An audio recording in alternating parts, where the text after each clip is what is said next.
Hello friends, chapter 11 से example number 1 करेंगे। Find the area of the sector of a circle with radius 4 centimetre end of angle 30 degree. आपने area of sector find करना है उस circle का जिसका radius तो है 4 सेंटीमीटर और जो एंगल दिया हुआ है वो है 30 डिग्री। पहले फिगर में देखिए, सेक्टर हम बोलते किसको है। जब सर्कल के दो रेडियस को ऐसे ज्वाइन कर देते हैं ना, तो जो बीच में ये जो फिगर बनती है इसको बोलते हैं सेक्टर। अब इनके बीच में एक एंगल भी बन जाता है। जब यहां से यहां तक ऐसे खोला गया इन दो रेडियस को, तो ये जो बीच में एंगल बनता है ये होता है सेक्टर का एंगल। यहाँ पे इसी फिगर का हमको एरिया फाइंड करना है। आगे भी कुछ क्वेश्चन है। Also find the area of the corresponding major sector. अब सेक्टर यहाँ पे दो तैयार हो जाते हैं। जब हम ऐसे दो रेडियस बना देते हैं ना, तो यहाँ पे दो सेक्टर तैयार हो जाते हैं, एक तो छोटा वाला और एक बड़ा वाला। तो यहाँ तो ये छोटा सेक्टर है, इससे अलग बाकी जितना भी ये पार्ट आप व्हाइट देख रहे हो ना सर्कल के अंदर, ये इसका कॉरेस्पॉन्डिंग मेजर सेक्टर है। इन दोनों का ही आपको एरिया फाइंड करना है, इस ब्लू वाले का और व्हाइट वाले का। यहाँ यूज करना है आपको पाई 3.14। पाई की वैल्यू वैसे होती है 22/7।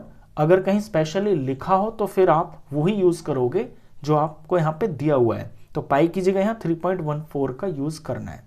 अब आते हैं सॉल्यूशन पे। हमने फाइंड करना है area of sector. Area of sector का फॉर्मूला होता है थीटा अपॉन में 360 डिग्री इंटू में pi R square. Pi R square होता है पूरे सर्कल का एरिया। यहाँ पे इस पूरे सर्कल के एरिया का ना एक फ्रैक्शन होता है, ये पार्ट ही तो है, इस सर्कल का ही तो पार्ट है। अब ये जो पार्ट है, ये जो फ्रैक्शन है, ये इस थीटा बाय 360 डिग्री से हमको पता चलता है।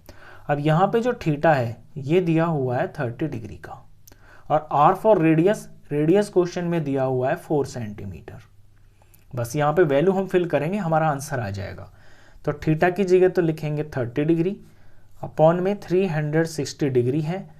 पाई हमसे बोला गया है कि 3.14 का यूज करना है, और इनटू में आर का स्क्वायर यानी रेडियस को 2 बार मल्टीप्लाई करना है। अब सॉल्व करते हैं आगे। तो 30 से 360 पूरा कट रहा है, 30 1 जार और 30 12 जार। यहाँ पे 4 और 12 कट रहे हैं, 4 1 जार 4 3 जार। अब तो कुछ कट नहीं रहा, तो 3.14 इंटू में 4 ये तो बच गया ऊपर में, और डिवाइडेड बाय यहाँ पे ये 3 आ गया। इसके बाद जब हम इसे सॉल्व करते हैं तो इनका हमको मल्टीप्लाई करना पड़ेगा। इनका मल्टीप्लाई करेंगे तो ये 12.56 आ जाएगा, और अपॉन में ये 3 आ गया। जब हम इसे 3 से डिवाइड करेंगे तो ये वैल्यू आ जाएगी। हम डिवाइड ही कर लेते हैं इसको, 12.56 को 3 से डिवाइड करते हैं तो 3 4 ज़ा 12 हो गया।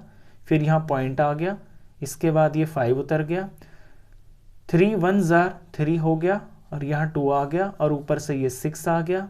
फिर 3 8 पे जाएगा, ये 3 8 ज़ा 24 हो गया, और फिर से यहाँ पे 2 आ गया, यहाँ 0 लगा लिया हमने, और फिर ये जाएगा 6 पे, 3 6 ज़ार ये 18 हो गया, और फिर से यहाँ पे 2 आ गया।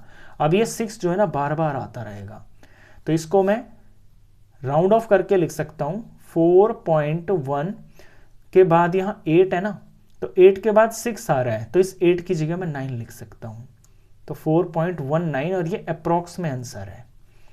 तो 4.19 ब्रैकेट में हम जरूर लिखेंगे कि ये अप्रॉक्स है, इसके आसपास आंसर है।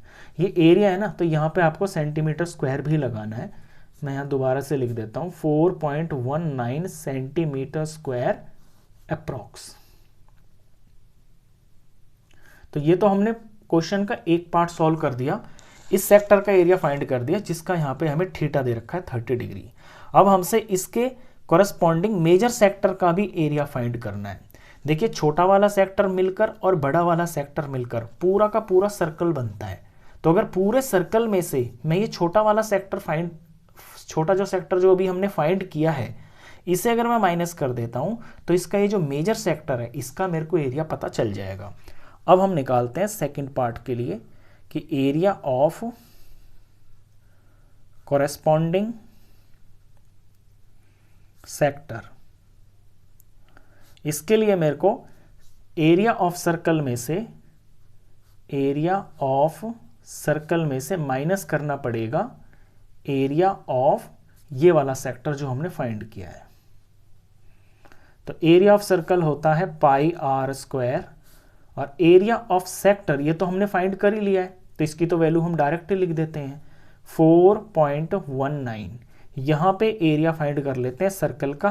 पाई की जगह 3.14 का यूज करना है, सर्कल का रेडियस 4 दिया हुआ है तो 4 का स्क्वायर कर लिया, आगे -4.19। इसे अब सिंप्लीफाई कर लेते हैं। इन तीनों का आपको प्रोडक्ट करना पड़ेगा, प्रोडक्ट करोगे तो ये वैल्यू आ जाएगी 50.24, माइनस करेंगे 4.19, और जब इसे सब्ट्रैक्ट करोगे तो ये वैल्यू आ जाएगी 46.05।